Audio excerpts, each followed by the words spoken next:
여러분 안녕하세요. 요즘 날씨가 진짜 너무 덥습니다. 여러분들은 잘 지내고 계신가요? 오늘은 전세대출에 대해서 좀 정리를 해보려고 합니다. 전세대출 나오는 용어부터 전세대출 진행 과정까지 한번 샅샅이 설명드려 보도록 할게요. 우선 시중은행에서 전세대출부터 보겠습니다. 시중은행에서는 SGI, 허그, HF 같은 보증기관에서 보증서를 끊어주는 상품으로 전세대출이 실행됩니다. 따라서 얘네들을 보증기관에서 규제하는 내용들이 있거든요. 예를 들면은 다주택자는 전세자금 대출이 안 된다든지, 지금 이재명 정부의 규제로 인해서 1주택자들은 2억 원까지 한도가 있다든지, 그 다음에 투기지역 내에 최근에 주택을 구매하신 분이라면 또 전세대출이 안 되는 이런 조항들이 있습니다.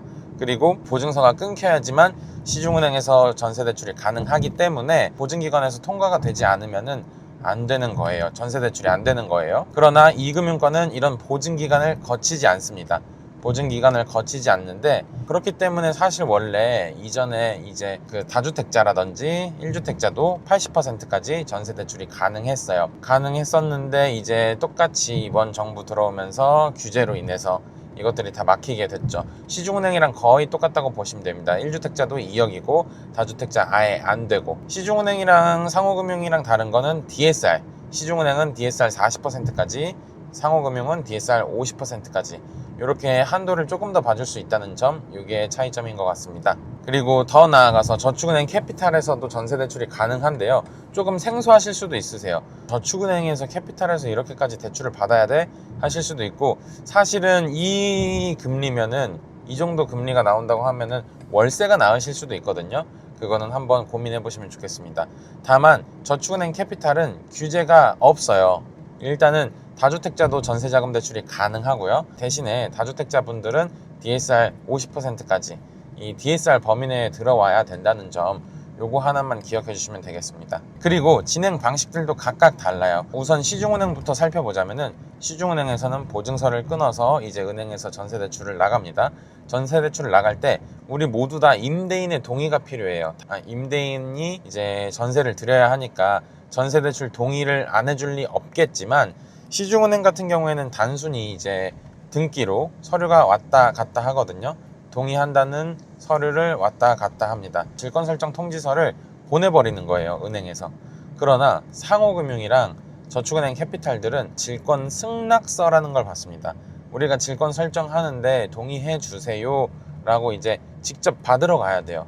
그러다 보니까 임대인을 만나야 되는 경우가 하나 있고, 그 다음에 임대인께서도 시간을 내서 협조를 해주셔야 되는 부분이고, 그리고 간혹 가다가 이 상호금융에서 질권 승낙서를 받으러 가는 대신에 근처에 있는 아무 지점으로 방문해 주세요. 우리 신협이면 신협, 수협이면 수협, 우리 금융사 지점으로 방문해 주시면 저희가 미리 업무 협조 요청 보내놓겠습니다 해서 이렇게 임대인이 은행에 내방해 주셔야 되는 경우도 있어요. 이게 진짜 임대인께서는 번거로운 일이거든요. 그것 때문에 깨지는 경우도 제가 간혹 가다가 보기는 했습니다. 그리고 저축은행 캐피탈, 그 다음에 상호금융이라고 해서 반드시 전세권 설정이라는 걸 해야 되는 것은 아니에요. 전세권 설정이라 함은 임대인이 만약에 보증금을 돌려주지 않았을 때 살고 있는 집을 경매에 매각할 수 있는 강력한 대항력을 가진 대항수단인데, 예전에는 뭐 이런 게 상호금융에서는 전세권 설정이 필수입니다 이런 거 하기는 했었어요.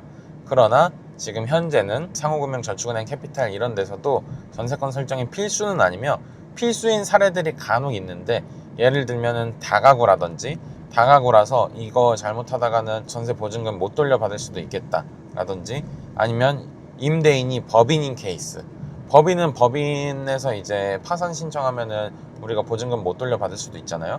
그렇기 때문에 전세권 설정을 법인인 경우에 많이 하기도 합니다. 그 다음에 대체적으로 이 두 가지가 전세권 설정을 자주 한다고 보시면 되는데, 전세권 설정이란 게 사실 임차인이 이자를 못 낸다고 막 매각해버리는 건 아니에요. 당연히 임차인에게 먼저 문제를 따지죠. 중요한 건 임대인이 임차인에게 돈을 안 줄 때, 보증금을 안 돌려줄 때, 이때만 그 전세권 설정이 발동되기 때문에 전세권 설정 해달라고 등기부에 전세권 설정이라고 남긴 하거든요. 이게 싫으면은 뭐 거부하실 수도 있겠지만, 당연히 임차인이 빚을 못 갚으면 내가 연대보증으로 같이 내 집도 날아가는 거 아니야? 이렇게 생각하시는 거는 아니라고 보시면 되겠습니다. 이런 걱정을 하시는 임대인분들이 많으시더라고요. 그래서 사실 제가 그냥 요즘에 이런 시장 흘러가는 것을 보면은 좋은 임대인을 만나는 것도 복이고 좋은 임차인을 만나는 것도 복이다, 이렇게 생각이 됩니다. 여러분들도 복 많이 받으시고 전세대출 필요하시면은 저희 레버리지 랩으로 문의 한번 주시면 감사하겠습니다. 그러면은 다음번에 또 유익한 정보로 찾아오도록 하겠습니다. 안녕.